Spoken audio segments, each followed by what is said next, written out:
हो गया। हेलो बच्चों, नमस्कार, जय हिंद। कैसे हैं सभी लोग? उम्मीद करता हूँ बहुत अच्छे होंगे एंड वेलकम अगेन।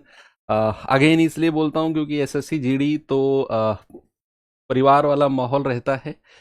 तो जब तक एसएससी जीडी का कोई बैच, मुझे बहुत सारे बैच मिलते रहे, लेकिन जब तक मेरा एक एसएससी जीडी वाले बच्चों के साथ कनेक्शन ना कंटिन्यू रहे ना, तो एक अच्छा सा फील नहीं आता मुझे, क्योंकि ये वो बच्चा है जिसके साथ मैं शुरू से जुड़ता हूं। और उनके फाइनल एग्जाम डे से एक दिन पहले, 2 दिन पहले, मैराथन तक मैं कंटिन्यूअस उनके साथ रहता हूं।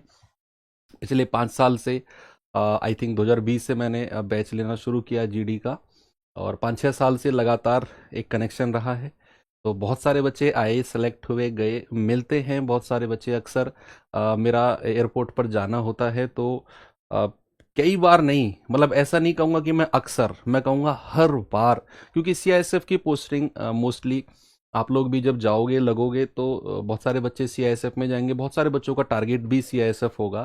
तो एयरपोर्ट वगैरह पर मिलते हैं, और मतलब प्रोटोकॉल को तोड़कर, प्रोटोकॉल क्या होता है कि अभी आप जाओगे ना डिसिप्लिन में कि भाई किसी से बातचीत नहीं करनी है, बिल्कुल डिसिप्लिन में रहना है, और लेकिन वो बच्चे प्रोटोकॉल तोड़कर बात करते हैं। तो बड़ा अच्छा लगता है कि यार कुछ जीवन में हम लोग भी अच्छा कर रहे हैं।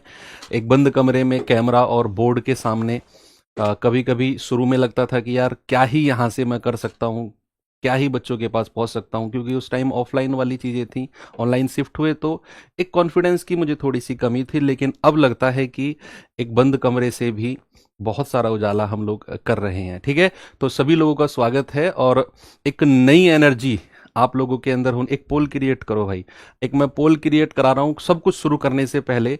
आप लोग मुझे उस पोल में 2 ऑप्शन डालो बस, कि न्यू लिखो इसमें, न्यू, और सेकंड ऑप्शन में डालो ओल्ड। अब मैं 2 ऑप्शन डलवा रहा हूं, न्यू और ओल्ड। न्यू में वो बच्चे क्लिक करेंगे जो पहली बार पढ़ रहे हैं, कहीं से भी नहीं, बिल्कुल फर्स्ट टाइम जिन्होंने कंपटीशन की तैयारी शुरू की है। और ओल्ड में वो लिखेंगे, पोल डल गया है, जिन्होंने पहले पढ़ा है या पढ़ चुके हैं, कुछ नंबर से बाहर हुए हैं और दोबारा हिम्मत करके चीजों को शुरू कर रहे हैं। ठीक है, तो न्यू वाले बच्चे बहुत होंगे, फर्स्ट टाइम जब मुझे देख रहे हैं। और आप भरोसा करो, जिस दिन ये क्लास एंड होगी, आप लोग ओल्ड बन चुके होगे। ओल्ड यानी कि आप लोग एक्सपीरियंस्ड बन चुके होगे मैथ्स में, क्योंकि डिजाइन में इस तरीके से करूंगा आपके मैथ्स को सारा। आज मैं डिस्कस करूंगा, आज पहली क्लास है, बहुत सारी चीजें मैं आपको अदर देन क्लास पढ़ाऊंगा। और जैसे ही हमारा सिलेबस शुरू होता है, आप लोग समझ जाएंगे कि मैं वो टीचर हूं जो पूरा 1 घंटा अगर मैं आपको पढ़ाने आ रहा हूं तो 1 घंटा मैं पढ़ाऊंगा, इधर उधर की बातें नहीं करूंगा। लेकिन फर्स्ट क्लास में बहुत सारे कंफ्यूजन, बहुत सारे क्वेश्चंस होते हैं, उनके चीजों के बारे में भी हम बात करेंगे। तो कितने बच्चों की वोट आई? लगभग 10,000 बच्चों की वोट आई है, और 10,000 बच्चों में 70% ऐसे बच्चे हैं लगभग जो नए हैं। बेटा जिसने नए पे दबाया है ना, तुम्हें देख पा रहा हूं मैं, पहले भी पढ़े हो तुम बैच मुझसे या किसी और से, है ना? स्माइल मत करो, देख लिए मैंने तुम। नहीं, ऐसा नहीं है।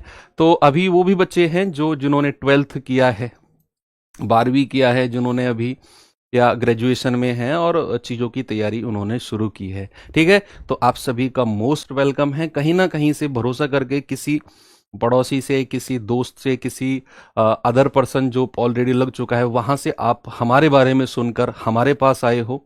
एक भरोसा है आप लोगों का, और वो हम टूटने नहीं देंगे। इस बात का आप भरोसा करिए। ठीक है, तो चीज़ों को अगर आगे बढ़ाऊं तो वीर बैच आप लोगों का आज से शुरू हुआ है, जिसमें हिंदी की डेमो नीरज सर के साथ आप लोगों ने की, और एनर्जी नीरज सर के अंदर आप लोगों ने देखी। वो एनर्जी नीरज सर की लास्ट तक बनी रहेगी, है क्या? हाँ, पोल हटा दो, अब हो गया है ना। ठीक है, ठीक है, तो पोल हट चुका है बच्चे, वीर बैच। और एक चीज मैं आपको बताऊं, हम कोई भी बैच शुरू करते हैं ना, तो शुरू की 3 डेमो क्लासेस हम लोग उसमें यूट्यूब पर रखते हैं। तो जिन बच्चों ने कोर्स परचेस कर लिया है बच्चे, आप लोग एप्लीकेशन पर लाइव चौथी क्लास से देख पाओगे। ये शुरू की 3 क्लास यूट्यूब पर लाइव रहेंगी, और रिकॉर्डेड फॉर्म में एप्लीकेशन पर, जैसे ही क्लास खत्म होगी, ये रिकॉर्डेड फॉर्म में एप्लीकेशन पर डल जाएगी। शुरू की 3 क्लास, चौथी क्लास एप्लीकेशन से ही लाइव रहेगी। उसके साथ शुरू की 3 क्लास जब तक आपकी डेमो है, तब तक आप ये बैच 20% ऑफ डिस्काउंट के साथ परचेज कर सकते हैं जिन लोगों ने नहीं किया है, और कूपन कोड GD20 वगैरह GD20 डाल के आप लोग 639 में ये बैच लेंगे। 4th क्लास से हम लोग कंप्लीट पैक हो जाएंगे अपनी एप्लीकेशन के अंदर। ठीक है, तो आज से डेमो, पहली डेमो है आपकी, तो ये एक प्रोसेस है, स्क्रीनशॉट ले लीजिए किस तरीके से बच्चे आपको कूपन कोड वगैरह लगाकर बैच को परचेज करना है। ये टीम है, हिंदी 9 बजे और साथ साथ 10-15 मिनट के गैप पे इंग्लिश। जो बच्चे इंग्लिश ऑप्शनल रखते हैं उनके लिए इंग्लिश, जो हिंदी रखते हैं उनके लिए हिंदी, सेम टाइम पर लगभग। ऐसा नहीं है कि सेम बच्चा इंग्लिश पढ़ रहा है वही बच्चा हिंदी साथ के साथ पढ़ना चाह रहा है, ऐसा ऑप्शन नहीं है, एक ही ऑप्शन लेना होता है। 10 बजे मैथ्स आप मेरे साथ करेंगे, 11 बजे रीजनिंग राहुल सर के साथ, फिर आपकी ज्योग्राफी शुरू होगी, फिर साइंस में कोई सा एक पार्ट शुरू होगा आपका 4 बजे, 5 बजे पॉलिटी या हिस्ट्री में से कोई सा एक पार्ट चलेगा, और स्टैटिक जीके बहुत जल्दी सोनवीर सर आपके साथ जुड़ेंगे। ठीक है भैया, तो यहां पर ये चीज भी क्लियर है। और अब हाँ, ये सिलेबस है, एक बार ये देखो, अभी जो 2026 वाला सिलेबस है वो आया नहीं है, अभी जो पुराना पिछले साल वाला सिलेबस है वही सिलेबस है हमारे पास, और कुछ चेंज होता है नहीं वैसे, है ना, कुछ भी चेंज होता है नहीं।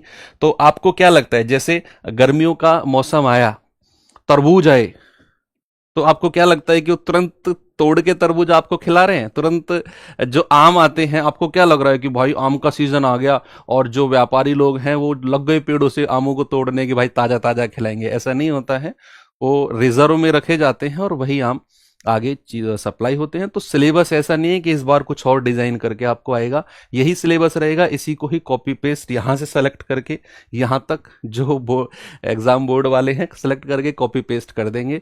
तो आपका सिलेबस है स्क्रीन, ये ऑफिशियल सिलेबस है, स्क्रीनशॉट ले लीजिए, इसको मैंने थोड़ा सा डिफाइन करके आप लोगों के लिए लेकर आया हूं। ये एक बार इसका भी स्क्रीनशॉट बच्चे जल्दी से आप लोग लेंगे, जिसमें number system, simplification, decimal fraction, घातांकरणी, रेशियो प्रोपोर्शन जहां से हम शुरू कर रहे हैं, LCM, HCF, time and work, pipe system, average, percentage, profit loss, उसके बाद में डिस्काउंट, एसआई, सीआई, अच्छे टॉपिक हैं, टाइम स्पीड डिस्टेंस, समय चाल दूरी, दौड़, रेस, रेलगाड़ी, ट्रेन, बोट एंड स्ट्रीम, फिर आपका मेंसुरेशन, और फिर आप इसमें मिसलेनियस भी कुछ ना कुछ ऐड हम लोग कर लेंगे। ठीक है, हालांकि कुछ चीजें एक्स्ट्रा पूछी जाती है नहीं, लेकिन फिर भी हम लोग देखेंगे उस टाइम पर। अब आपको चीजें करनी कैसे कैसे हैं, थोड़ा सा इसके बारे में हम लोग डिस्कस करते हैं। प्लीज आज की ही क्लास में मुझे 15-20 मिनट दे दो, बस वो सारा मुझे बताने दो जिस तरीके से मुझे आपको लेकर चलना है, क्योंकि आपको पहले तैयार होना पड़ेगा मेंटली कि हमको चलना कैसे है। चलाकर तो मैं लेकर चलूंगा आपको, 80-90 क्लास का आपका सिलेबस है, बहुत प्यार से, बहुत डिटेल में। ये पहला बैच है इस वाली वैकेंसी का, और पहले बैच को हम हमेशा बहुत डिटेल में पढ़ाते हैं। मैथ्स तो मैं आप ये मान लो कि जिस दिन आज आप मैथ्स में 0 हो, मैं मान रहा हूं कि आप नए हो, आपको नहीं पता क्या पढ़ना है, कैसे पढ़ना है, बस ये है कि फलाना दोस्त है या फलाना जानने वाला है वो सेलेक्ट हो गया, मैं भी सेलेक्ट होऊंगा, मुझे भी वर्दी चाहिए, यही जुनून है ना आपके अंदर, और इसी जुनून के साथ आप जुड़े हो। अब आपको नहीं पता किस तरीके से सेलेक्ट होना है, बस होना है, जो सामने वाले गुरुजी पढ़ाएंगे वो पढ़ना है। मेरा दोस्त, मेरा रिश्तेदार भी सेलेक्ट हुआ गुरुजी से पढ़ के, मैं भी पढ़ूंगा तो मैं भी हो जाऊंगा, बस इतना आपको पता है। अब लेकर कैसे चलेंगे, उन आपके जानने वाले को कैसे, किस तरीके से हमने सेलेक्ट कराया, किस तरीके से उसको गाइड किया, वही गाइडेंस या उससे भी और अपडेटेड गाइडेंस मैं आपको दूंगा, बस आपको उसे फॉलो करना है। अब आपकी जो क्लासेस होंगी बच्चे, वो मंडे टू फ्राइडे होंगी। कितने? केवल 5 दिन। अब सुनना, आपके पास 2 दिन बचेंगे, एक सैटरडे और एक आपके पास बचेगा संडे। ये 2 दिन में आपको क्या करना है, इन 5 दिनों का रिवीजन करना है। अब रिवीजन किस किस चीज का करना है, ये 2 दिन रिजर्व रखूंगा आपके रिवीजन के लिए। ऐसा नहीं है कि पहले सिलेबस कंप्लीट कर लूं फिर दोबारा से। अक्सर क्या होता है, जैसे आप अभी तो आपको मजा आएगा पढ़ने में, धीरे धीरे सिलेबस बढ़ता जाएगा ना, आपके दिमाग पे बर्डन बढ़ता जाएगा, यार इतने सारे चैप्टर हो गए, पता ही नहीं रेशियो प्रोपोर्शन में क्या पढ़ा था, उस टाइम तो बड़ा आसान लगा, लेकिन अब 4-5 1 महीना हो गया पढ़े हुए, दिमाग से निकल गया। ये कब होगा, जब आप उसका रिवीजन नहीं करोगे। आपको ये सैटरडे संडे प्रॉपर रिवीजन के लिए रिजर्व रखने हैं, और रिवीजन में सबसे पहले कोई भी आपको कुछ भी सलाह दे कि वो फलानी किताब ले लो, ये ले लो, वो ले लो, वो बाद का काम है, वो बाद का काम है। सबसे पहला काम है आपका, आपके क्लास नोट्स, जो भी मैं आपको क्लास में पढ़ाऊंगा उनका रिवीजन, जितने भी क्वेश्चंस इन 5 दिन में मैं आपको कराऊंगा वो सैटरडे संडे में खुद से सॉल्व करने हैं। ऐसा नहीं उनके आंसर देख लिए और क्लास को दोबारा 5 क्लासों को देखा, नहीं, उनकी वर्कशीट मैं आपको दूंगा।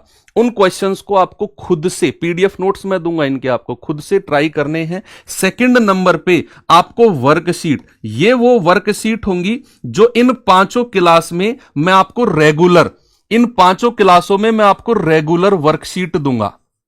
रेगुलर 10 क्वेश्चन की मैं आपको बच्चे वर्कशीट दूंगा। ठीक है, आपको क्या करना है कि जैसे ही आपकी क्लास हुई शाम के टाइम में आपको आधा घंटा, सेम डे आपको आधा घंटा या पौना घंटा या 1 घंटा, वो आपके ऊपर है, वो 1 घंटा या पौना घंटा निकालकर उस क्लास का रेगुलर, जैसे आज की पहली क्लास है तो आज की क्लास में जो भी मैं पढ़ाऊं, जो भी मैं वर्कशीट दूं, आज शाम को उस वर्कशीट का और उस क्लास के क्वेश्चंस का रिवीजन करना है रेगुलर। तो ये 5 क्लासों का रेगुलर वर्कशीट का रिवीजन करोगे, फिर इन सब का सेकंड टाइम रिवीजन सैटरडे और संडे में आपको करना है। उसके बाद अगर आपके पास टाइम बचे कि यार नहीं और मैं टाइम निकाल सकता हूं, तब जाकर आपको बुक्स को उठाना है, कोई भी बुक्स आपके पास है ना। ठीक है, एसएससी जीडी की अभी हमारी बुक आई नहीं है, वो आएगी जैसे आपकी अभी इसकी आंसर की आ जाती है जीडी की, और उसके अपडेटेड क्वेश्चंस वगैरह हम उसमें डाल के, तो वो बुक्स बाद का काम है। लेकिन आपकी सबसे पहला, सबसे ज्यादा इंपॉर्टेंट बच्चे, ये वो रणनीति है जो उन बच्चों ने फॉलो की जिनको देखकर आप ये बैच खरीदकर, पढ़कर और सेलेक्ट होना चाहते हो। ये उन बच्चों की रणनीति है, उनको भी मैंने इस तरीके से गाइड किया और उन्होंने फॉलो किया और सेलेक्ट होकर मुझे बताया कि सर वही रणनीति थी हमारी। तो ठीक है, तो सबसे पहले आपको यही करना है, ये लिख लेना बच्चे, ये रणनीति बहुत जरूरी है। युद्ध से पहले उसकी रणनीति बनाना बहुत जरूरी होता है कि किस तरीके से युद्ध लड़ना है। ऐसे थोड़े कि युद्ध लड़ना है, ठीक है जी युद्ध लड़ेंगे, और चले गए युद्ध लड़ने, पता चला कि 5 सामने वाले के मारे, 15 अपने ही मार लिए। आगे पूछा, हमें थोड़ी बताया जी आपने कि सामने वालों के मारने, हमें तो अपने वाला भी दिखा कि यार ये भी ऐसा ही है, इसको भी निपटा दिया। तो वो नहीं है, हमें पता करना है कि हमको एक्चुअल में मारना किसे है, तो दैट इज कॉल्ड रणनीति। ठीक है, तो यहां पर ये चीज आपको क्लियर हो गई। ये 5 दिन और क्लास एक भी दिन नहीं छोड़नी है। आप नए बच्चे हैं तो आपको लाइव क्लास करनी है रेगुलर, और अगर आप पुराने बच्चे हैं, आपने पहले पढ़ा हुआ है, तो आपके पास ऑप्शन है, आप लाइव क्लास भी कर सकते हैं और इसे रिकॉर्डेड फॉर्म में भी जल्दी जल्दी स्किप करके देख सकते हैं। अगर आप पुराने हैं, नए हैं तो मैं आपको सलाह दूंगा कि लाइव क्लास ही करो, और एक क्लास को एक ही बार देखना है। सेकेंड टाइम मैं आपको क्या बताऊंगा कि जैसे आपकी क्लास अपलोड होगी ना, तो उसकी क्लास की पीडीएफ, ये बोर्ड पीडीएफ, ये बोर्ड पीडीएफ आपको दोनों तरीके की, जो क्लास में मैं आपको कराऊंगा वो बोर्ड पीडीएफ, और दोनों हैंड रिटन पीडीएफ भी मैं आपको प्रोवाइड कराऊंगा, ये दोनों चीज, और प्लस वर्कशीट, 10 क्वेश्चन की वर्कशीट, और प्लस उसका सॉल्यूशन। आपको ये खुद से सॉल्व करने हैं, क्वेश्चन नहीं होगा तब उसका सॉल्यूशन देखना है, एक बात। दूसरी बात, आपको क्या करने वाला हूं मैं, जैसे ही कोई चैप्टर कंप्लीट हुआ, मान लो आपका रेशियो चैप्टर कंप्लीट हुआ, मान लो आपका रेशियो चैप्टर कंप्लीट हुआ, उसके बाद आपको मैं रेशियो चैप्टर के एक और एडिशनल चीज मैं बताने वाला हूं। रेशियो चैप्टर के जितने भी क्वेश्चन, रेशियो चैप्टर के जितने भी क्वेश्चन अब तक पूछे गए हैं पिछले 5-7 सालों में एसएससी जीडी में, केवल एसएससी जीडी में जितने भी क्वेश्चन रेशियो चैप्टर के, मान लो 50 क्वेश्चन हैं या 60 क्वेश्चन हैं, ये 50-60 क्वेश्चन की पीडीएफ प्रीवियस ईयर की, ये मैं आपको चैप्टर कंप्लीट होने के बाद अपलोड कराऊंगा एप्लीकेशन में। ठीक है, तो ये भी आपको, ये मान लो कि आपको फिर कोई प्रीवियस ईयर क्वेश्चंस की बुक परचेज करने की जरूरत पड़ेगी नहीं। ये 50-60 क्वेश्चंस की पीडीएफ मिलती रहेगी हर चैप्टर में। तो चैप्टर कंप्लीट हुआ, सर के क्वेश्चन भी हो गए, वर्कशीट भी हो गई, और उस चैप्टर के पिछले 5-6 साल में जितने भी प्रीवियस ईयर क्वेश्चन आए वो सारे भी साथ के साथ खत्म हो गए। तो देखा, पूरा सारा रिवीजन एक साथ होता गया, और 2 दिन आपको रिवीजन के लिए मिल भी रहे हैं बीच में, 5 दिन क्लास 2 दिन रिवीजन। तो इस तरीके से सटीक रणनीति आपको करनी है। प्लस एक चीज मैं और कर रहा हूं आपके लिए मैं रेगुलर, अभी आप चाहो तो मत करना उसे, मैं आपके लिए रेगुलर लाइव क्विज मैं आपके लिए रेगुलर लाइव क्विज भी शुरू करने वाला हूं, ठीक है। अभी चल रही है रेगुलर लाइव क्विज, लेकिन इनमें थोड़ा सा अपडेशन मैं कराऊंगा कि ये लाइव क्विज जो चल रही हैं एप्लीकेशन पर फ्री ऑफ कॉस्ट है, तो सबके लिए है, सबके लिए। ये लाइव क्विज क्या है, अभी मिक्स चल रही है। अभी मैं क्या कराने वाला हूं इनमें अपडेट, इनको चैप्टर वाइज बनवाने वाला हूं, ठीक है। चैप्टर वाइज लाइव क्विज, जैसे अभी हमारा रेशियो चल रहा है, थोड़ा सा आगे बढ़ेगा तो एक लाइव क्विज 10-15 क्वेश्चंस की एप्लीकेशन में आपको चैप्टर वाइज मिल जाएगी, ठीक है। प्लस अगर आप ये कहेंगे कि सर जो ये 50-60 क्वेश्चन प्रीवियस ईयर जो है, ये प्रीवियस ईयर क्वेश्चंस है, इनकी पीडीएफ हमें एप्लीकेशन में क्विज फॉर्मेट में चाहिए, क्विज फॉर्मेट में, ये भी मैं आपको दिला दूंगा, ठीक है। तो ये था जो मुझे आपके साथ डिस्कस करना था, और यही चीज है जो आपको सिलेबस के शुरू यानी कि आज से लेकर और सिलेबस के एंड लास्ट तक जुड़े रहना है, इसी चीज को फॉलो करना है। अक्सर शुरू में हमारे अंदर ना एक बहुत एनर्जी होती है कि भाई साहब इस बार तो एसएसएफ की वर्दी की जो कैप है ना इसी तरीके से टेढ़ी करके पहनूंगा, और फिर देखना कि जो गांव वाले हैं, जो घर वाले हैं, वो किस तरीके से मेरे ऊपर प्राउड करेंगे। सिलेबस थोड़ा आगे बढ़ा, यार ये तो बड़ा मुश्किल होता जा रहा है, ऐसा ना करूं कि वो फलाने एग्जाम की तैयारी कर लूं उसमें कंपटीशन कम है, यार ऐसा ना करूं होमगार्ड की तैयारी कर लूं, और होमगार्ड में, हालांकि होमगार्ड का पेपर टफ बना था, लेकिन ऐसे नाम से सुनने से ऐसा लगेगा यार उसका पेपर आसान बनता होगा, वो कर लूं। फिर धीरे धीरे और सिलेबस बढ़ेगा और तुम्हारे ऊपर प्रेशर आएगा, यार ऐसा ना करूं कहीं यार इसमें कितनी सैलरी मिलेगी, 40,000, यार ऐसा ना करूं कि कहीं प्राइवेट जॉब ही कर लूं। फिर तुम्हारा भैया प्राइवेट जॉब में घूमोगे, फिर लगेगा यार ये तो प्राइवेट भी नहीं मिल रही है। फिर पढ़ने जाओगे, फिर लगेगा यार ऐसा ना करूं कहीं प्रॉपर्टी डीलर ही बन जाऊं, तो प्रॉपर्टी डीलर बनने जाओगे वहां भी कुछ नहीं मिलेगा। लास्ट में आगे क्या करोगे, परचून की दुकान खोलनी पड़ेगी, ठीक है। अगर थोड़ा सा पैसा है, नहीं है तो भैया फिर मजदूरी करनी पड़ेगी। तो ये उन बच्चों के ऑप्शंस हैं जो अक्सर पढ़ाई से भागते हैं, ठीक है। ऐसा कुछ भी नहीं है कि भाई दिमाग के तेज वाले बच्चे अलग होते हैं। गांव में अक्सर आपने सुना होगा कि यार लोग डिस्कस करते हैं, भाई वो फलाने का लड़का लग गया या वो लड़की लग गई, वो तो शुरू से ही तेज थे। ये सुना है ना आपने कि वो तो शुरू से ही तेज थे। शुरू से ही तेज का क्या मतलब है कि भैया शुरू से ही उनमें अपडेटेड वर्जन डाला गया था कि भाई तुम ही सरकारी नौकरी लगोगे, लो ये तुम्हें। उसकी तो किस्मत भाई साहब अच्छी थी। मैं नहीं मानता किस्मत को, मैं 0.1% मानता हूं किस्मत को। आप अगर 10वीं फेल, 12वीं फेल, कुछ भी हैं, आप जब भी सेलेक्ट हो सकते हैं। आज से और एग्जाम के दिन तक आप कितना अच्छा और कितना डेडिकेशन के साथ पढ़ रहे हो, यह डिपेंड करेगा आज से पहले आप क्या थे, आपके अंदर कितनी कमियां थी, आप कहीं फेल हुए, 10वीं फेल, 8वीं फेल, 9वीं फेल, 12वीं फेल, आपके मैथ्स में 0 थे, आपके कुछ भी समझ में नहीं आता था, वो मैटर करेगा ही नहीं। आपके 50% नंबर थे 12वीं में, मेरे तो 10वीं में जी 45% ही रह गए, मैं कैसे सेलेक्ट होऊंगा, वो मैटर करेगा नहीं।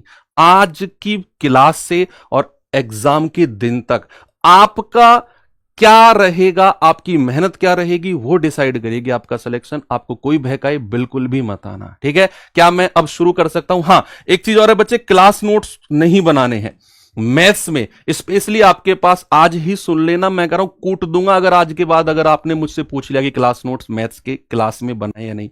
नहीं बनाने हैं। रफ कॉपी और पेन, आपके पास केवल रफ कॉपी और पेन होना चाहिए, और उन जो क्वेश्चन मैं कराऊं उनको वहां से सॉल्व करना है। क्वेश्चन भी नहीं लिखने हैं। बहुत सारे लोगों की आदत होती है कि एक नई कॉपी बना ली मैथ्स, मैंने क्वेश्चन दिखाया, क्वेश्चन को नोट करने में लग गए ब्लैक पेन से, ब्लू से इसका आंसर, मैंने आंसर किया, उसका आंसर नोट करने में लग गए। ये बिल्कुल नहीं करना है, मैथ्स नहीं सीख पाओगे। आज ही सुन लेना ये बात, कभी 1 महीने बाद को सर शुरू में बताया नहीं, हमने तो गड़बड़ कर दी, नहीं, केवल रफ कॉपी रखनी है, ओके। तो चलिए, बस ये चीज थी, और आज हम शुरू करने वाले हैं एक आसान सा टॉपिक जिसका नाम है रेशियो यानी कि अनुपात। ये वो सारे टॉपिक हैं कि जो नया बच्चा भी है या पुराना भी है, सबने पढ़े हुए हैं। भाई अनुपात हम लोग 8वीं 9वीं 10वीं में पढ़ते हैं, है ना, लेकिन उसको पढ़े काफी समय हो चुका होता है।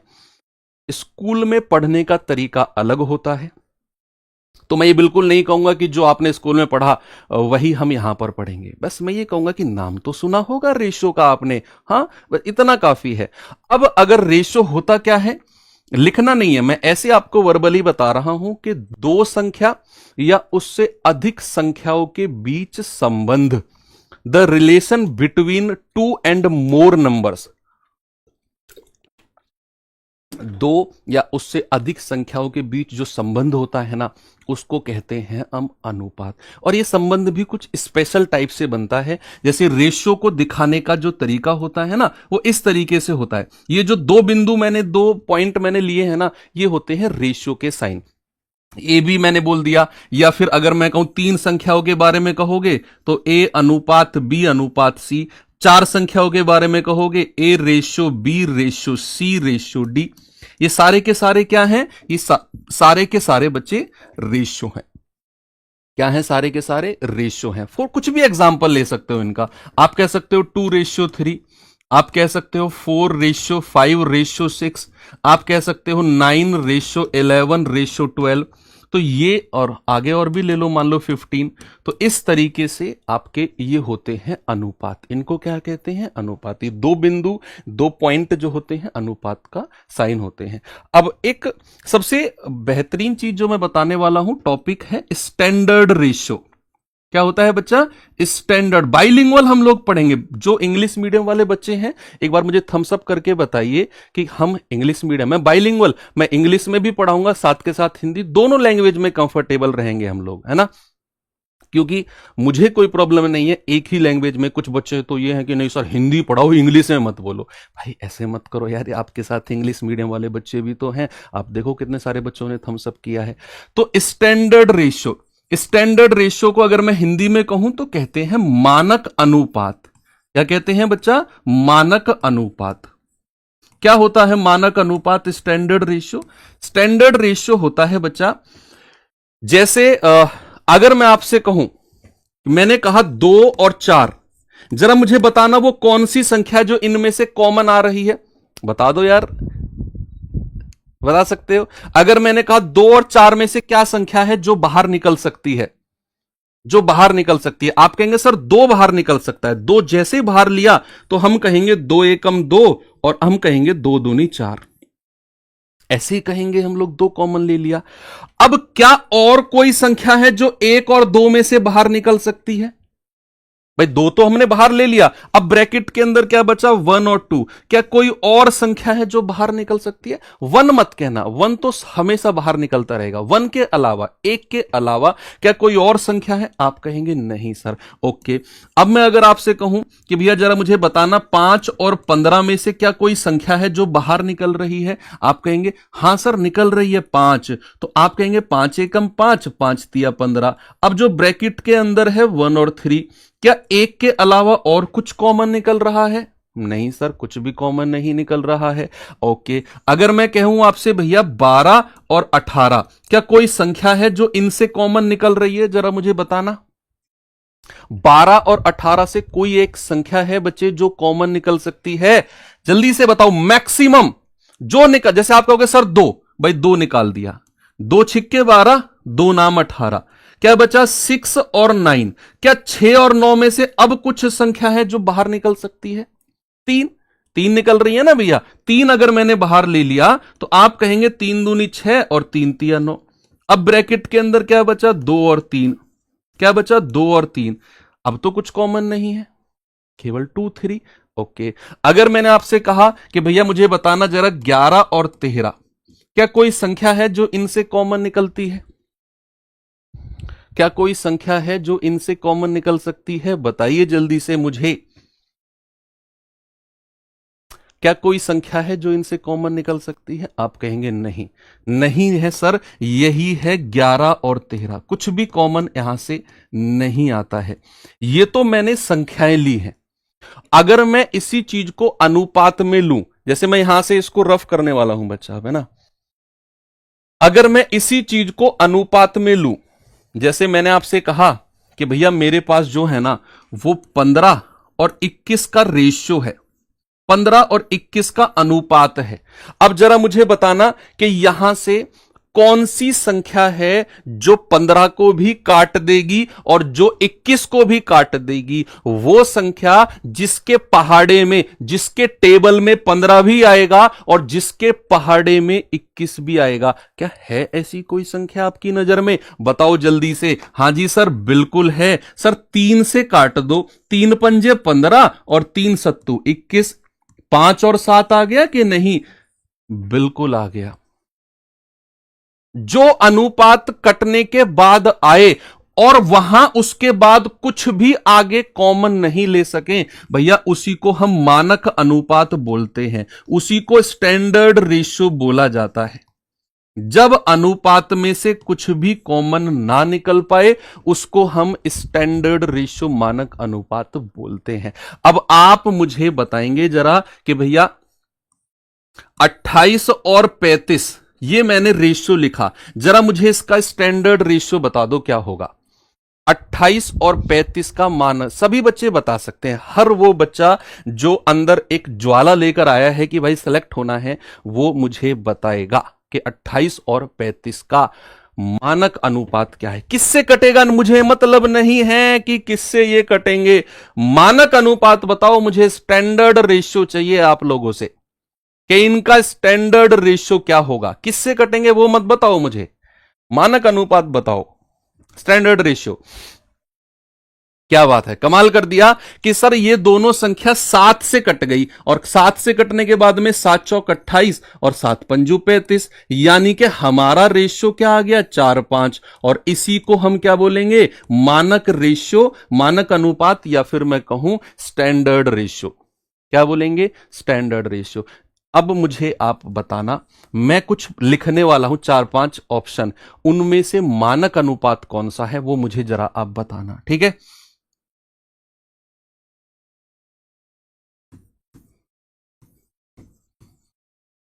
चार ऑप्शन मैं दे रहा हूं, चार में से मानक रेशियो कौन सा है वो कोशिश करके मुझे आप लोग बताएंगे।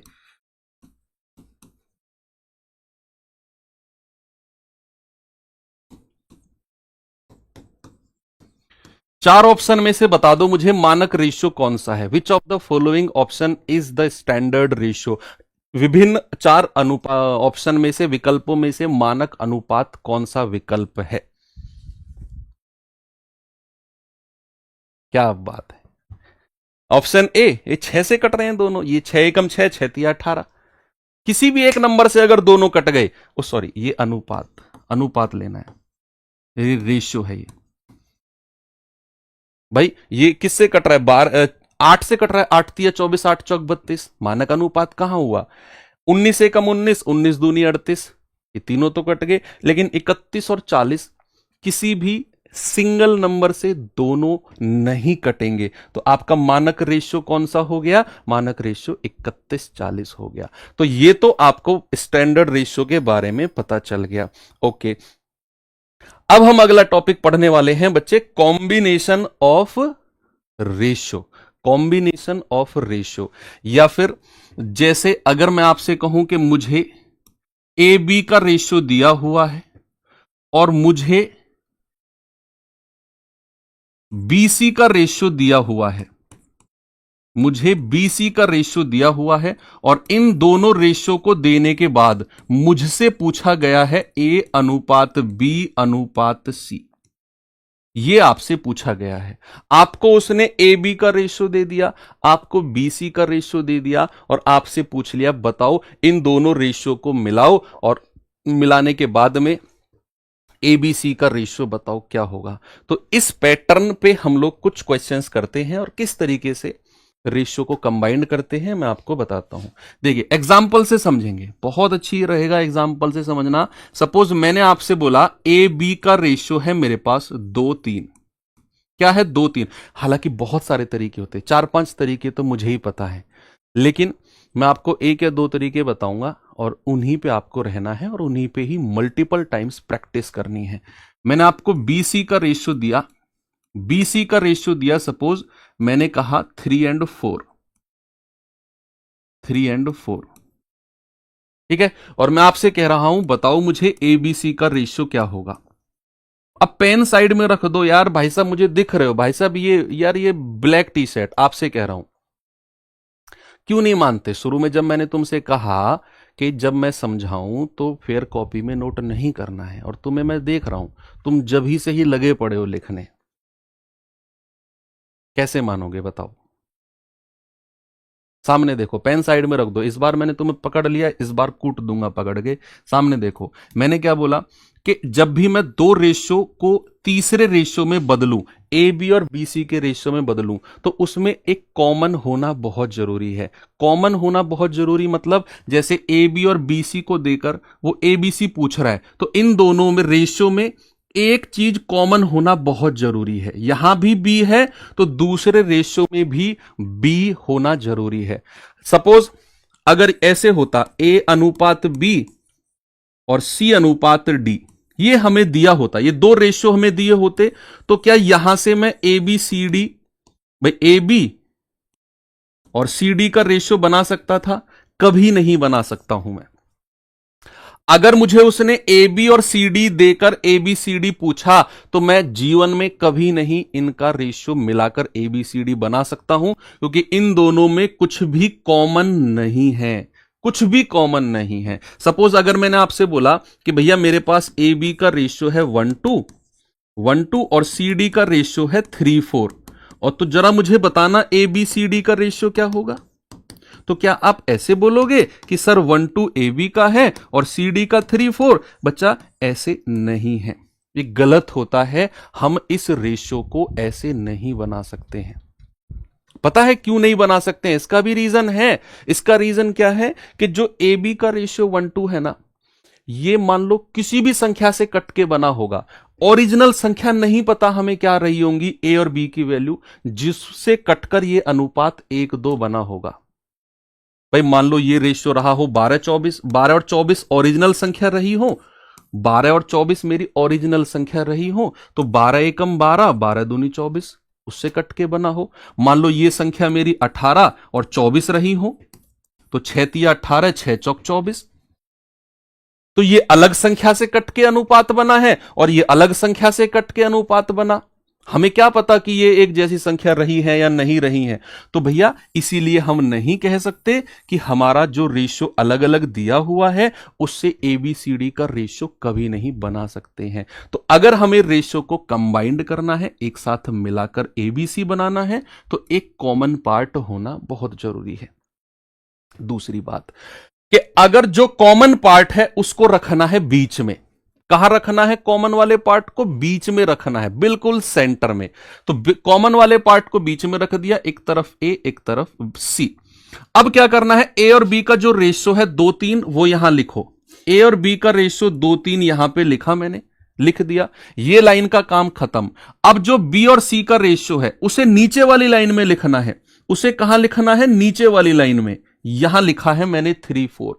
बी और सी को नीचे वाली लाइन में लिखा है और लाइन खींच दो। अब क्या कर दो? लाइन खींच दो। अब अगर अगला स्टेप क्या है? अब यहां से दो तरीके बनते हैं। पहला तरीका है क्रॉस मल्टीप्लाई, कि भैया 2 की मल्टीप्लाई क्रॉस में कर दो। कितना होगा? 2 तिया 6, यहां लिख दो। फिर सीधी मल्टीप्लाई 3 की 3 में करेंगे, 3 तिया 9, और फिर क्रॉस में मल्टीप्लाई 3 की 4 में करेंगे, 3 चौकू 12। समझो, फिर से समझो। मैंने क्या बोला?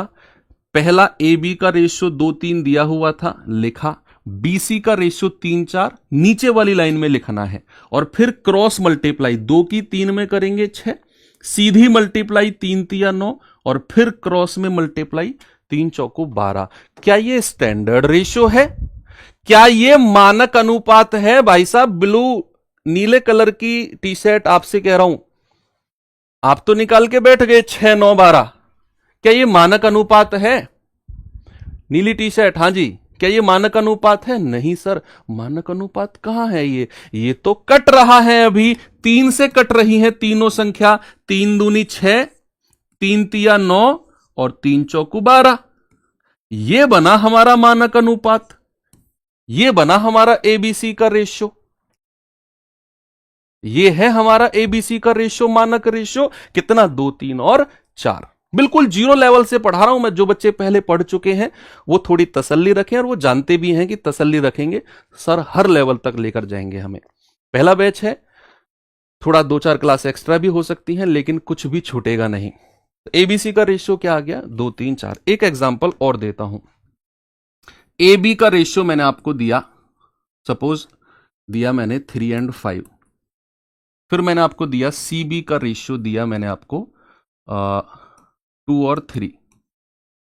मुझे बताइए ए बी सी का रेशियो क्या होगा? What is the ratio of A B and C? यहां पर आपका दिमाग थोड़ा सा एक्स्ट्रा चलेगा, थोड़ा सा एक्स्ट्रा चलेगा दिमाग, ठीक है? बताओ भैया।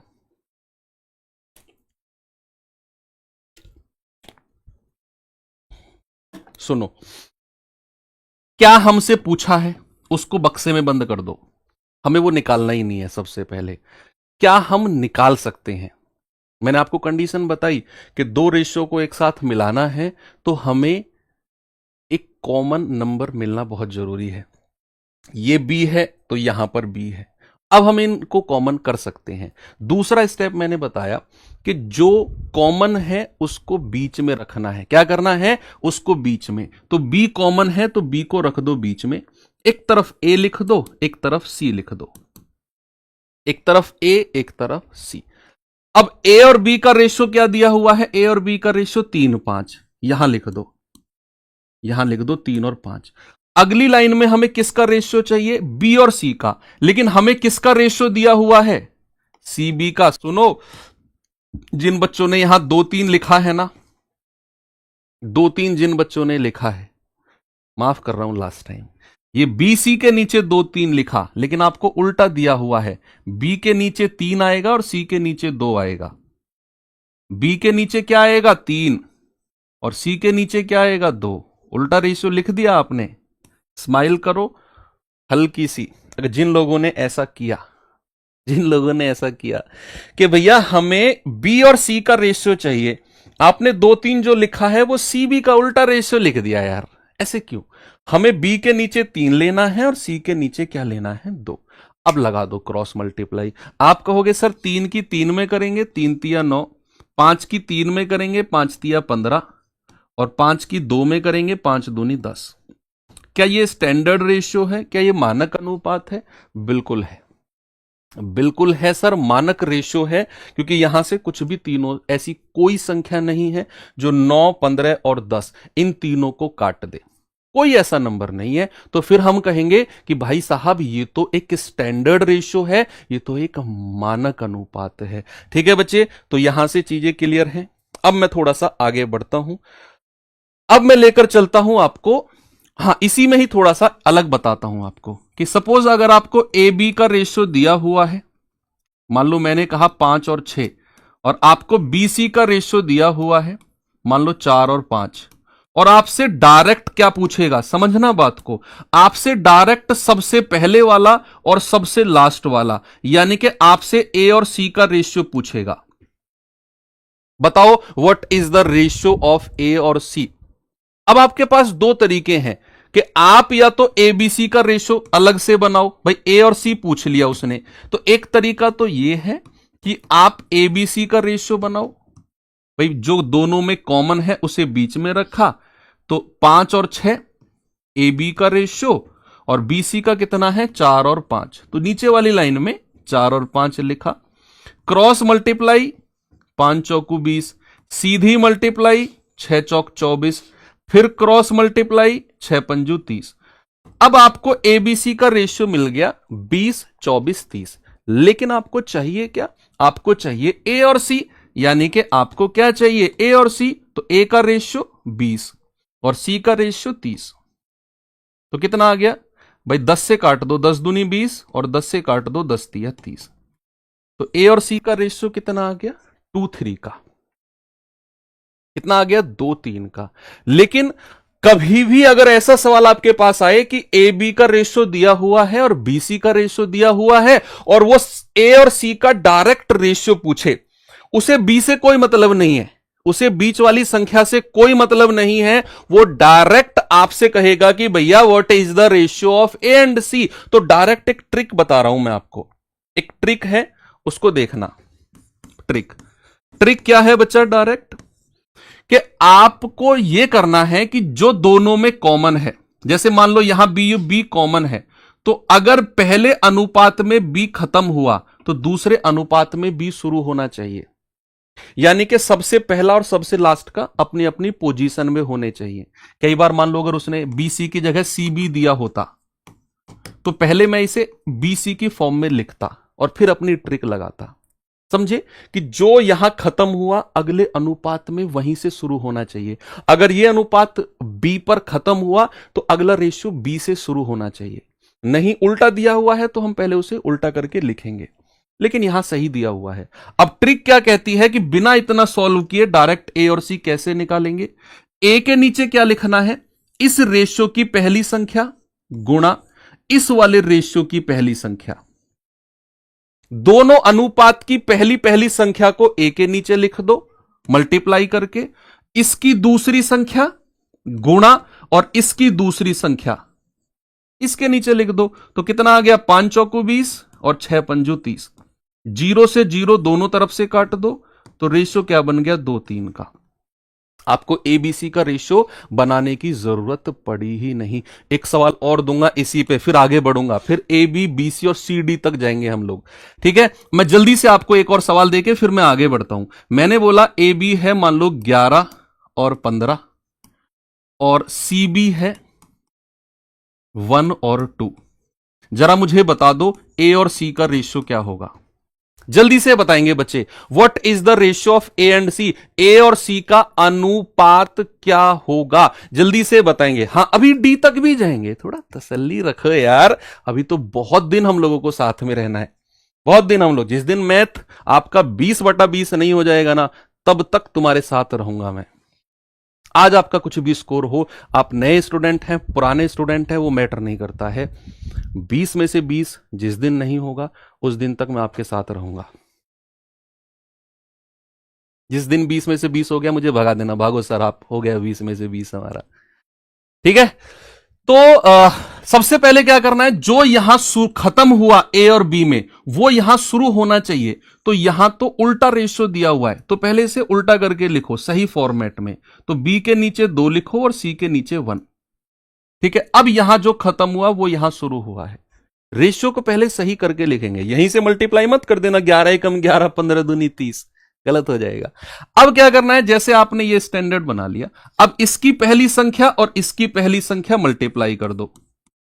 अनुपात इसकी दूसरी संख्या और इसकी दूसरी संख्या मल्टीप्लाई कर दो, बन गई बात। 11 दूनी 22 और 15 एकम 15। ये लो हो गया ए और सी का रेशियो। ये ट्रिक है, 22-15। एबीसी का सारा खेल खत्म। ओके, अब हम चलते हैं 3 अनुपात के पास कि भाई मान लो आपको ए बी का रेशियो दिया होगा, आपको बी सी का रेशियो दिया होगा, आपको सी डी का रेशियो दिया होगा, और इन तीनों रेशियो को देने के बाद आपसे पूछेगा बताओ ए बी सी डी का रेशियो क्या होगा। What is the ratio of A B C D, ये पूछेगा। या फिर आपसे पूछ सकता है कि बताओ what is the ratio of A और डी, या फिर पूछ सकता है बताओ what is the ratio of B and D. कुछ भी पूछ सकता है। सारी चीजों को मैं कह रहा हूं परफेक्शन आपके अंदर आने वाली है, बस थोड़ी सी तसल्ली रखो। 3 अनुपात देकर ए बी सी डी पूछ लेगा, ए और डी सबसे पहला और सबसे लास्ट का पूछ लेगा, बी और डी ये भी और ये पूछ लेगा, ए और सी भी पूछ सकता है। ए और सी का रेशियो बताओ, ये भी पूछ सकता है। एग्जाम्पल से चलें क्या एग्जाम्पल से, कि मान लो मैंने आपको ए और बी का रेशियो दे दिया, मैंने कह दिया 1-2, बी और सी का रेशियो दे दिया 3-4, और सी और डी का रेशियो दे दिया 8-9, और मैंने कहा बताओ ए बी सी डी का रेशियो क्या होगा। पहले मैं इसको डिटेल में समझाऊंगा आपको, बिल्कुल डिटेल में समझेंगे पहले, बिल्कुल डिटेल में। ठीक है, तो ए बी सी डी का रेशियो हालांकि जरूरत पड़ेगी नहीं। जिस दिन मैं आपको यानी कि कल मैं आपको जब क्वेश्चंस कराऊंगा ना इस तरीके के, आपको कहोगे सर कल वाला क्यों पढ़ाया जब आपको इतनी शॉर्ट ट्रिक से आंसर बताना था। तो नहीं, उसके लिए जरूरी था, उसके लिए जरूरी था बच्चे ये ए बी सी डी और या फिर ए बी सी बहुत डिटेल में पढ़ाना। कल जब हम क्वेश्चन करेंगे तो बहुत अच्छी ट्रिक से हम लोग सवालों को करने वाले हैं। ठीक है, लेकिन ये बेसिक्स आना बहुत जरूरी है। तो ए बी के नीचे लिखो 1-2, बीसी के नीचे लिखो 3:4, बिल्कुल नीचे, ऐसे नहीं यहीं पे लिख दो, एक लाइन में एक ही रेशियो को रखना है। बीसी के नीचे लिखो 3:4, क्या लिखना है 3:4, और सीडी के नीचे लिखना है 8:9। अब सीडी यहां मत लिख देना, एक लाइन में एक रेशियो हो गया, लाइन चेंज कर दो, सीडी के नीचे लिख दो 8:9, लाइन खींच दो, ये आपने लिखा। अब तीन रेशियो को जब भी एक साथ जाना है तो क्रॉस क्रॉस मल्टीप्लाई से मत जाना, आपको मैं उससे भी अच्छा तरीका बताता हूं। तीन रेशियो को एक साथ बनाते टाइम यहां जो जो पहली लाइन में कौन कौन सी जगह खाली है, सी के नीचे वाली और डी के नीचे वाली, पहली लाइन में। दूसरी लाइन में कौन सी जगह खाली है, ये जगह खाली है और एक ये जगह खाली है। तीसरी लाइन में कौन सी जगह खाली है, ये जगह खाली है और ये जगह खाली है। जो जो जगह खाली है वह डब्बा बना दो। अब डब्बे के सामने जो संख्या है वो डब्बे के अंदर भर दो। डब्बे के सामने क्या है 2, डब्बे में लिख दो। डब्बे के सामने क्या है 2, डब्बे में लिख दो।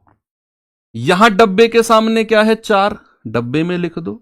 यहां डब्बे के सामने क्या है 3, डब्बे में लिख दो। यहां क्या है 8 और यहां क्या है 8। जो जो संख्या डब्बे के सामने है वो डब्बे में लिख दो। अब अगला स्टेप है मल्टीप्लाई कर दो, सीधी सीधी 8 तिया 24, 24 एकम 24, तीनों संख्याओं की मल्टीप्लाई कर दो। यहां तीनों की मल्टीप्लाई 8 तिया 24, 24 दूनी 48। यहां मल्टीप्लाई कर दो 8 चौक 32, 32 दूनी 64। और यहां मल्टीप्लाई कर दो 9 चौक 36, 36 दूनी 72। यह हमारा ABCD का रेशियो बन गया। क्या ये स्टैंडर्ड है? क्या ये रेशियो मानक है? बताओ मुझे, क्या बच्चा ये अनुपात मानक है? नहीं है तो इसे मानक अनुपात में बदलो। फिर ऐसी कौन सी संख्या है जो इन चारों संख्याओं को काट दे? कौन सी वो संख्या है? क्या वो संख्या 8 नजर नहीं आ रही है आपको? 8 के पहाड़े में चारों संख्या आती हैं, तो 8 तिया 24, 8 छिंग 48, 8 अट्ठू 64 और 8 नाम 72। ये हमारा मानक रेशियो बना आके 3 6 8 9। कितना बना? 3 6 8 9। मैं फिर कह रहा हूं, क्वेश्चन जब मैं कल कराऊंगा आपसे ABCD का रेशियो पूछेगा, अभी आप ये मत सोचो कि सर क्या उस टाइम इतना डिटेल में करना होगा। भाई उस टाइम तो पेन भी नहीं उठाना आपको। क्वेश्चन जब भी आएगा ABCD का रेशियो देकर आपसे कहेगा ABCD बताओ, मैं कह रहा हूं पेन जिसने हाथ लगाया करंट लग जाएगा उसे, पेन भी नहीं उठाने दूंगा आपको। लेकिन यह पढ़ना जरूरी है, यह पढ़ना थोड़ा सा जरूरी है। तो ABCD इस तरीके से आप निकाल सकते हो। अब इसी में ही अगर आपसे पूछने लगे कि भैया A और D का रेशियो बताओ, क्या बताना है? इसी में ही A और D का रेशियो समझना, सबसे पहले वाला और सबसे लास्ट वाला आपसे क्या कहेगा, what is the ratio of A and D? सबसे पहले वाला और सबसे लास्ट वाला। कंडीशन क्या है जो ध्यान में रखनी है?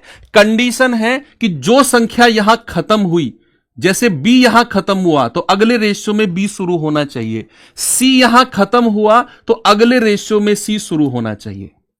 इस फॉर्मेट में ये बनने चाहिए। मान लो कभी कभी DC दे दे तो उसे पलट के CD बनाएंगे हम, ठीक है। अब अपना वही तरीका लगा दो ABC में जो मैंने समझाया था।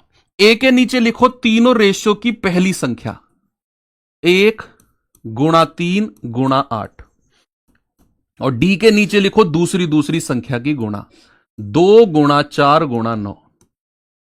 क्या पूछेगा? 2 गुणा 4 गुणा 9। हो गया सवाल। आप कहेंगे सर ये तो कमाल कर दिए, 8 तिया 24 एकम 24, 9 चौक 36 दूनी 72। तो भैया काट दो, 24 एकम 24, 24 तिया 72। आ गया A और D का रेशियो। क्या आ गया? A और D का रेशियो आ गया 1:3 का। मजा आया? आपको ABCD का रेशियो निकालकर और फिर A और D का रेशियो बनाने की जरूरत ही नहीं है, आपको डायरेक्ट ट्रिक बता दी मैंने A और D। और आप भरोसा करो 90% सवालों में वो डायरेक्ट ABCD देकर A और D पूछता है। SSC के 90% सवालों में वो A और D पूछता है। आपको कोई ABCD नहीं बनाना, डायरेक्ट AD निकालोगे आप। ठीक है, अगर वो आपसे कहे कि भैया इसमें मुझे ए और सी का रेशियो बता दो, इसमें किसका रेशियो बता दो, ए और सी का। अब आपको तीन अनुपात दिए हुए हैं, अब इन तीन में से आपको ए और सी उसने पूछा, तो क्या मुझे केवल इन दोनों अनुपात से काम चल जाएगा मेरा? मुझे ये चौथे अनुपात की जरूरत ही नहीं है, मुझे इस चौथे अनुपात की जरूरत ही नहीं है। मुझसे उसने ए और सी पूछा है तो मैं सी और डी लूंगा ही नहीं, ए और सी मुझे इन दोनों रेशियो से मिल जाना है, और इन दोनों रेशियो में सबसे पहला ए सबसे लास्ट का सी। लगा दो वही तरीका अपना कि पहले पहले की गुणा कर दो 1 गुणा 3, और दूसरे दूसरे की गुणा कर दो 2 गुणा 4। कितना आ गया? 3 एकम 3, 4 दूनी 8। ए और सी का रेशियो कितना आ गया? 3 8। अगर इसी में ही आपसे पूछने लगे, अगर इसी में ही आपसे पूछने लगे कि भैया मुझे बताओ बी और डी का ratio, what is the ratio of B and D. हो सकता है कि जो बच्चे बहुत नए हैं, जिनको थोड़ा सा मैथ कमजोर है, क्लास 2 बार देखनी पड़े, लेकिन समझ में जरूर आएगा, इतने बेसिक जाके मैं समझा रहा हूं। अगर आपसे पूछने लगे कि बी और डी, अब बी और डी तो मुझे इन दोनों रेशियो से मिल रहे हैं, मैं तो इन दोनों से काम चला लूंगा, मुझे पहले रेशियो की जरूरत ही नहीं है। आप कहेंगे सर बी और डी पहले और तीसरे में भी तो मिल रहा है, लेकिन उन दोनों में फिर कॉमन नहीं है कुछ भी, एक एक कॉमन भी होना चाहिए, तभी तो दोनों रेशियो को एक साथ मिलाऊंगा मैं। भाई आपके दिमाग में सवाल आ सकता है कि सर बी और डी तो पहले और चौथे तीसरे से भी मिल रहे थे, फिर आपने इन दोनों को क्यों नहीं लिया? क्योंकि इन दोनों में कॉमन नहीं है कुछ, कॉमन भी चाहिए हमें। अब बस लगा दो, पहला पहला गुणा कर दो, 3 गुणा 8 और 4 गुणा 9। कितना आ गया? 8 तिया 24 और 9 चौक 36। किससे कटेंगे? 4 से कट जाएंगे, 4 6 24, या 4 से नहीं, ये 12 से कट जाएंगे, 12 दूनी 24, 12 तिया 36। तो क्या बन गया स्टैंडर्ड रेशियो? 2 3। नहीं 4 6 बन रहा है, लेकिन 4 6 भी आगे कट के 2 3 बन जाएगा। क्या बातें समझ में आई बच्चे आपको? ठीक है, अभी तो और बहुत सारा बेसिक है, रेशियो में बेसिक्स बहुत सारे हैं। कल की क्लास भी लगभग आधे पौने घंटे की, आधे घंटे की तो हम बेसिक्स में जाएगी हमारी, तब जाकर मैं क्वेश्चंस आपके सामने लेकर आऊंगा। ठीक है, तो चलिए 1 2 4 क्वेश्चन करा दूं आपको मैं। ठीक है, एक क्वेश्चन चलो मैं आपको होमवर्क दे के जा रहा हूं, एक क्वेश्चन मैं आपको HW दे के जा रहा हूं, इसका जवाब मुझे आप कमेंट बॉक्स में बताएंगे। कल हम जो आज हमने पढ़ा, कल हम इसके क्वेश्चंस करेंगे और थ्योरी को थोड़ा सा आगे धीरे धीरे बढ़ाएंगे। ये क्लास रिकॉर्डेड फॉर्म में आपको एप्लीकेशन पर मिल जाएगी बच्चे, एप्लीकेशन पर आप जाओगे ना, अभी नहीं 1 घंटे बाद मिल जाएगी। इसकी वर्कशीट 10 क्वेश्चन की एप्लीकेशन पर मिल जाएगी आपको। आज वर्कशीट नहीं देता हूं, आज पहली क्लास है, आज आपको हो सकता है कि ये क्लास दोबारा देखनी पड़े। वर्कशीट कल से हम लोग अपलोड करेंगे, और आज इतना कुछ हमने खास पढ़ा भी नहीं है, तो वर्कशीट की जरूरत आज नहीं है आपको, क्योंकि आज हमने क्वेश्चंस नहीं किए। ठीक है, तो वर्कशीट हम कल से करेंगे, और ये बोर्ड पीडीएफ और हैंड रिटन पीडीएफ दोनों अपलोड हो जाएंगी। तो ये क्लास आज पहली डेमो हो गई, कल दूसरी डेमो, परसों तीसरी डेमो, उसके बाद चौथी क्लास हमारी एप्लीकेशन पर शिफ्ट हो जाएगी। ठीक है बच्चा, अब हमारी जो अगली क्लास शुरू होगी वो 11 बजे रीजनिंग की शुरू होने वाली है राहुल शर्मा सर के साथ। तो कैसी रही क्लास, अपना रिव्यू कमेंट बॉक्स में जरूर दें। मिलते हैं कल। Thank you, have a good day, जय हिंद।